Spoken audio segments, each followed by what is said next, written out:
Hello everyone! Today we are going to prune this little tree a little bit. It is quite new in my collection. I've had it for roughly 2 months now. It is at a point where it definitely has settled into the place I'm keeping it, and I want to do some light pruning on this tree. So we're not going crazy and cutting off like complete side branches or something like that today. For that, I think it's too early. I'm quite happy with the way it looks in general.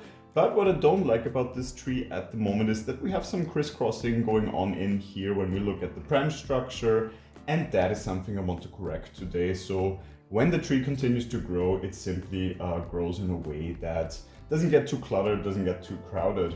And for example, one thing I can see right here from this perspective is that this little branch here is simply in the way. It is somewhat crossing with the other side here. So that is the first thing that I would take out.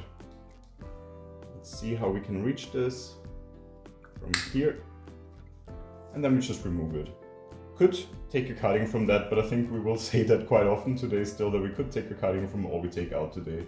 Probably I won't take too many cuttings, only from branches where we really feel it makes sense. What we're also going to do later on is get it a little bit more in form again. You can see on the sides it's growing a bit faster right now than it seems to grow in the middle. Which of course, during growth season or when it is not really styled yet, it's okay. But I want to get it a little bit more in a shape, somewhat triangular, at least here shorter on the sides than in the middle, to give it more the look of a more traditional tree, I would say. So with that in mind, of course, let's just go around the tree and see also where we have too many growth points that go in parallel, for example. I think from here I spotted before some branches, for example this one down here, it is also crossing with the other side here. So I would go in and take that out. What you have with this Tiger Bark variety, you have a lot of growth that is really growing just upwards. There's not really much movement in it, and it is quite bare for a long part of the branch, and then you start to have actual growth up here. And probably to remedy that a bit, we just take out some bigger shoots also here to bring down the height and get it a little bit less cluttered, as I said. So then, for example, this thick one here we can take out. And here we can also take it back simply to a lower growth point to shorten it a bit, to make it a little bit more compact again, because it simply gets too laggy. And that's something we want to avoid, of course.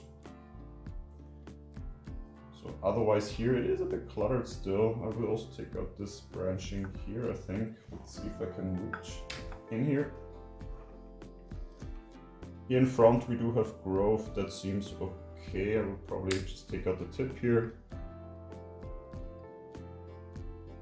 And here we have, I feel like this one here doesn't really fit. It's standing out a little bit. So I would take that out as well. And here we have a very long growth. So this is a very long shoot, as you can see, and that we can easily simply shorten. So 1 or 2 leaf pairs, that normally is not something the tree struggles with then, so we can definitely rebound from that. And the growth, at least here, is quite dense, which is also nice. So we can take it out. Here we take it back a little bit. And of course, from growth tips like this, which is nice and green underneath, I do expect to have new growth forming from here, and probably it's a little bit closer than down again, which of course will help us to keep this tree a little bit more compact than it is currently.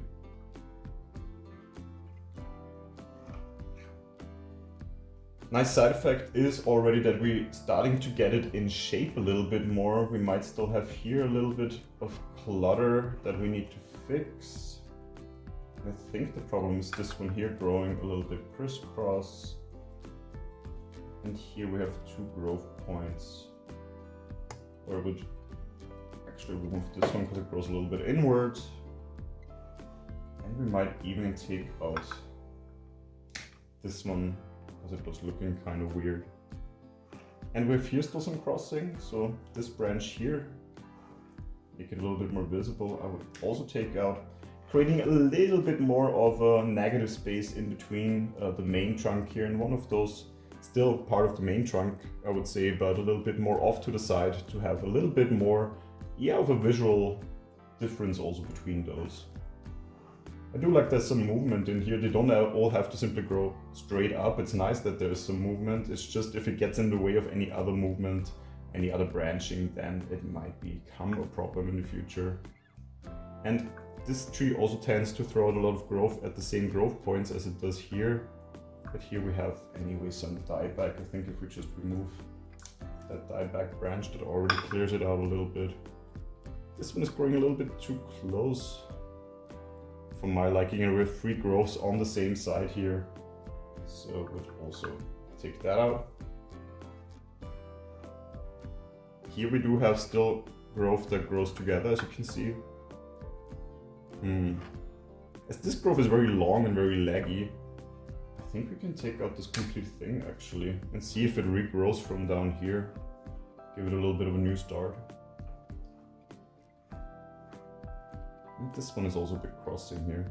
We already shortened this before, but maybe the better thing would actually be to take this out fully, because it does cross quite severely. Then we have anyway here a little stump that we can take out, and that clears it out a little bit. So with this side I'm very happy already. Let's see on this side if there's still something that is completely out of the ordinary that we should fix right away.